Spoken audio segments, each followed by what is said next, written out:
Hey, it's Sam, and here's Matt. Pull up a chair, let's have a chat. Sobering thoughts, we're peeling it back. Two minds on the mend, truth we can't pretend. Laughs and lessons will blend. Recovery's a ride, no map, no guide. But here we stand, side by side. Sobering thoughts, let's talk it through. Finding the light in what we do. A journey shared, it's me and you.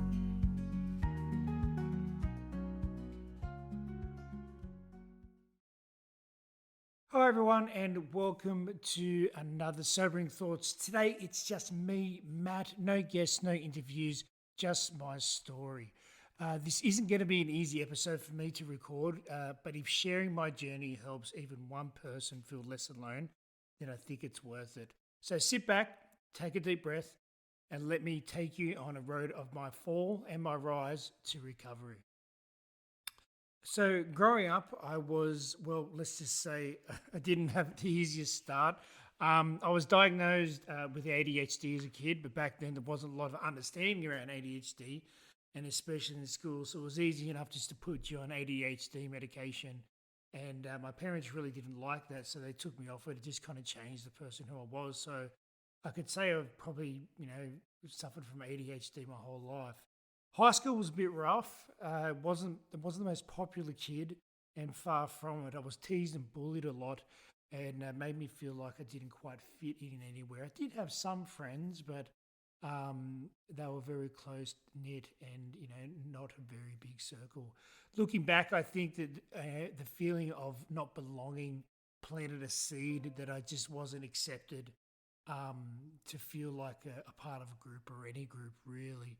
Um, that wasn't happening to much later. So I still remember my first experience with drugs. I had left school already. I was about 15, 16. And I just remember it was like it was yesterday, and I've said it in previous episodes. I was a teenager. We're at the Blacktown Drive-In. I remember it was 1999. Never Been Kissed and Star Wars: The Phantom Menace were playing. And I remember I was picked up by my girlfriend and her friends at a time in their car. And there was a car of the guys that joined us were another car. And they had said, oh, the guys in the other car were smoking cones. And I was being all brave. And like, oh, I'll go over that car then. And, they handed it to me. They passed me some weed and I had a hit. And I didn't do it because I loved it. I barely even liked it, and basically I passed out straight away anyway. But it was because everyone else was doing it, and a bit of peer pressure and fitting in. It wasn't about the high; it was about the belonging. And for a few months, that was my world. I was hanging out with these guys, smoking, drinking, underage, hanging around with just the wrong crowd. But deep down, I knew that it just wasn't me. And after a while, I kind of distanced myself from them and I walked away. And, I hadn't done substances for a while, at least, definitely.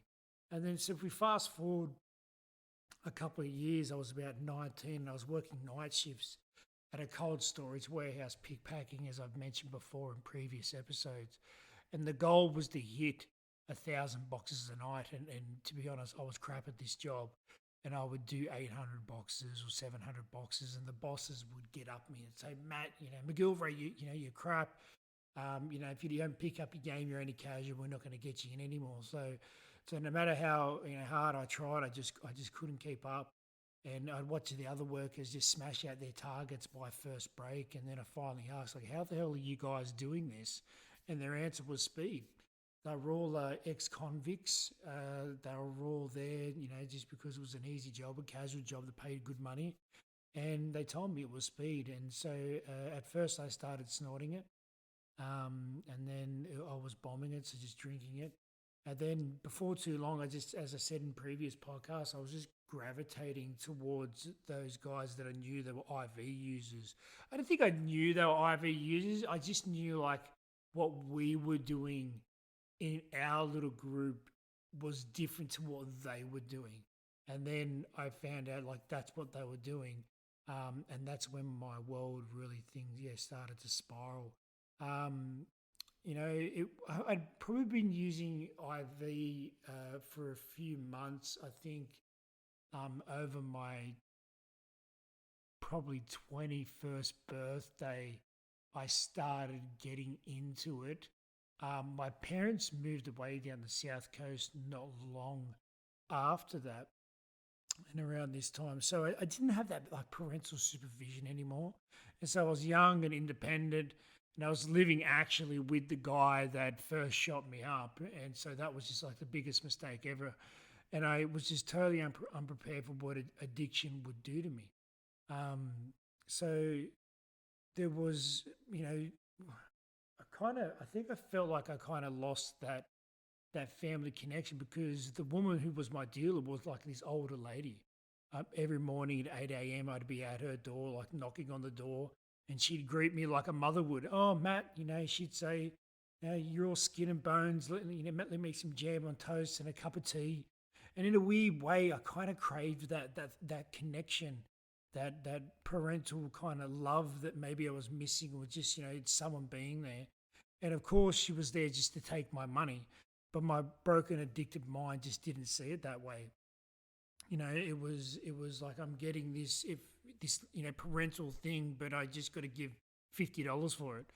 That relationship kept me hooked for a long time. It was deep. The hooks are in deep in that one, and I was using it every day and completely consumed by speed or amphetamines at that time. Um, During that time, I'd reconnected with an ex-partner, and I thought maybe love would save me at that time, but I kept my addiction hidden pretty well, lying, sneaking around, saying that I'd be places. I remember it was her 22nd birthday, and I'd been up for about 3 or 4 days, and I was so tired that I'd actually slept through a loud alarm clock. I remember I'd set it for about 6:30, and I woke up and the alarm was going off, and it was like 8:30, 9 o'clock, and I'm like, oh my god! And I rang her, and by the time I got to her house, her father's house, people were leaving. It was all over, and it was that was one of the things that I regret the most. Not being there for her until I remember one night finally back at her dad's house where I was staying. My pupils just gave me away instantly, and she found the stash of syringes in my car that I couldn't hide it anymore, even though she wanted to help me. I wasn't ready to stop, and one night, while she got out with friends, and I'd said this in previous podcasts, I just packed all my stuff in black garbage, what I could, in black garbage bags, and left, and didn't say goodbye. I didn't say goodbye to her father or her brothers, and definitely not to her, and her father was actually very, very kind to me when I was there, and it's been 22 years since then, and I still carry a lot of shame and a lot of guilt over that, and I never got to say I'm sorry, and if by any chance they are listening, forgiven can't be asked for, it's got to be given, but I am truly sorry over my actions back then, that's for sure. Um, so I moved down to a place called Sanctuary Point on the south coast where my parents were. And, being Sanctuary has a bit of a fitting name, right? I mean, I knew I had to get away from where I was. I found my sanctuary in this place. It was the first time, I really tried to get clean. The first few weeks were absolutely brutal, crying over the smallest things, as I said in past podcasts, trying to hide my track marks, wearing like longer sleeve shirts and things like that. And, I just weighed probably like 65 kilos at 6'1". I would have looked like a ghost of myself. But by Christmas 2003, I was 2 months clean. But during lunch, my sister and I got into one of the silly sibling arguments, bickering about something that I cannot remember for the life of me 20 odd years later now. And out of anger, she outed me in front of my parents because she did know and wanted to keep that She said she'd keep it a secret, but obviously, it was probably the best thing that happened for me because, at the time I was furious and I remember leaving. But now looking back, I'm just so grateful she did because from that moment on, I didn't have to fight this battle alone anymore. My parents knew and they offered their support, and I knew that people were there to help me. So as I as I healed, I slowly started to make new friends. When I first moved down to Sanctuary Point, I just didn't really want to know anyone. I felt like I couldn't trust anyone that wouldn't lead me down a path that I didn't want to go down anymore. So even when I found new friends and I found a new relationship with a woman who accepted my past when I told her, look, I'm recently clean. At one point, my parents decided, not long after that, to buy a tiny motel in a town called Kula, a population of about 1,200 people, and talk about a change of pace. That's for sure. Went from the sea change to the tree change, and we moved, and for a while it felt like a fresh start, even though thought about there was a time when that partner, she came up and visited, and she decided, from Sanctuary Point, she decided to stay with us for a bit, and I remember walking in one day, and I overheard her and my mum talking about like wedding plans and where would they have the wedding and so on, and it just got. I remember I freaked out, and I didn't know what kind of future I would actually offer her. And so I ended the relationship pretty abruptly. And looking back now, I know now that she has a beautiful life. She's a nurse, a wife, a mother of three. And honestly, I'm glad things worked out the way they did because, from my point of view, where we were, she would never have had the opportunities that she did when she went back home. So I'm happy that that happened. Now years passed, I met someone new, and we were together for 7 years, and raising her kids like my own, helping and still helping my parents with the motel.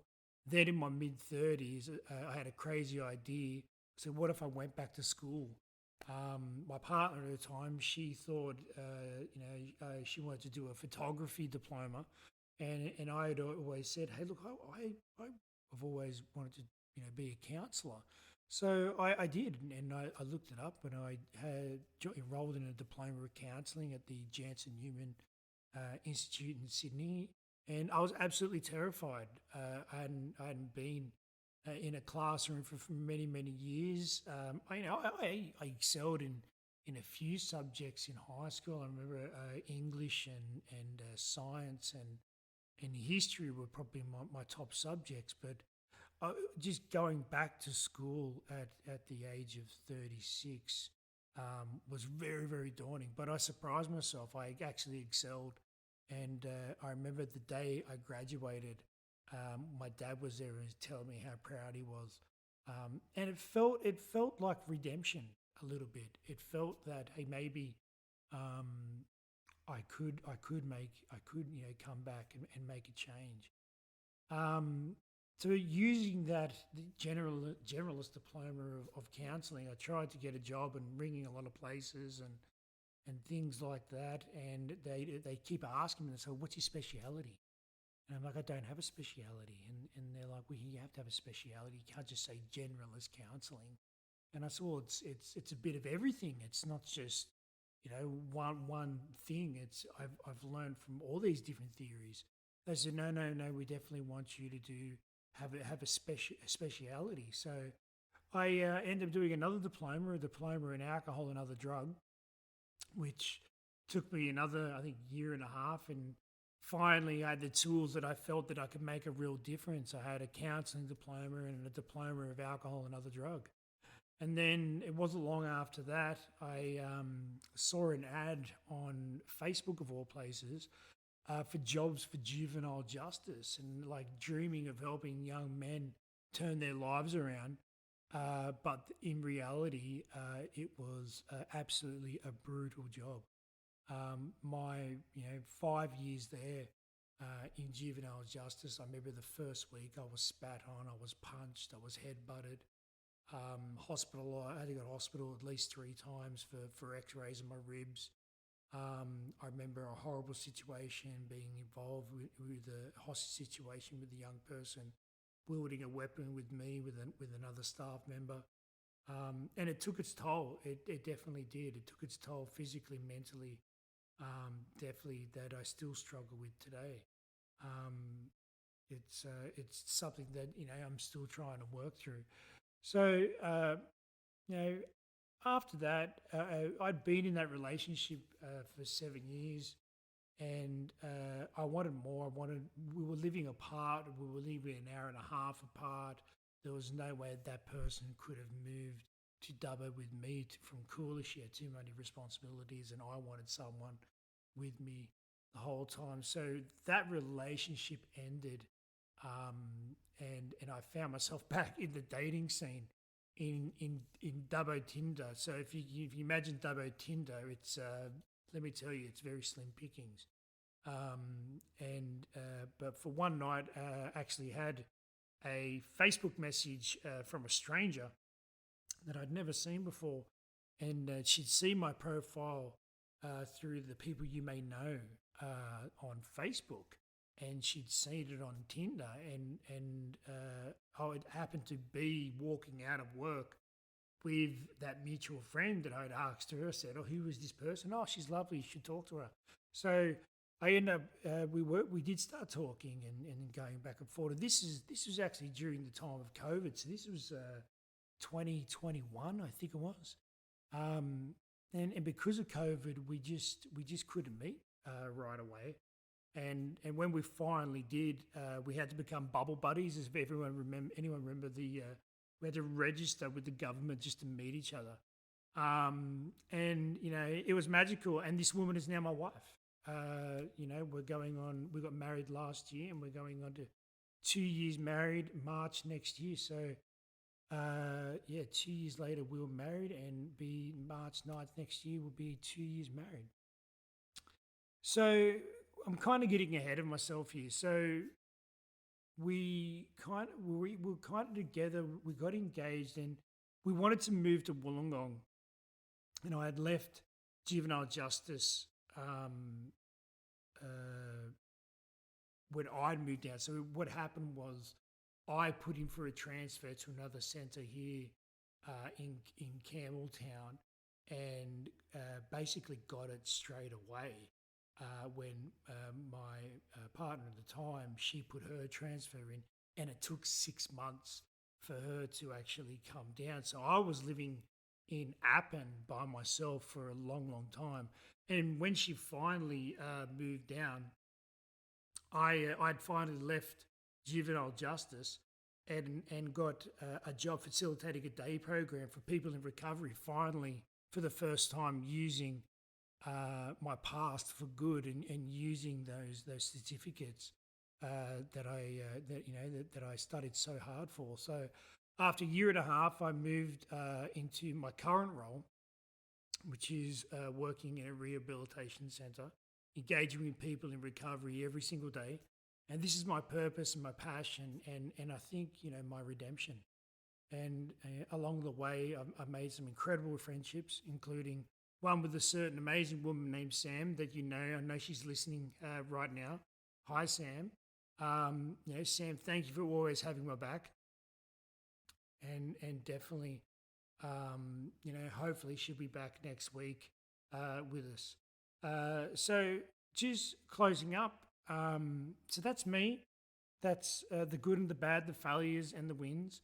From a kid with ADHD to a lost young man in deep addiction, to someone now who is the privilege of walking alongside others on their recovery journeys.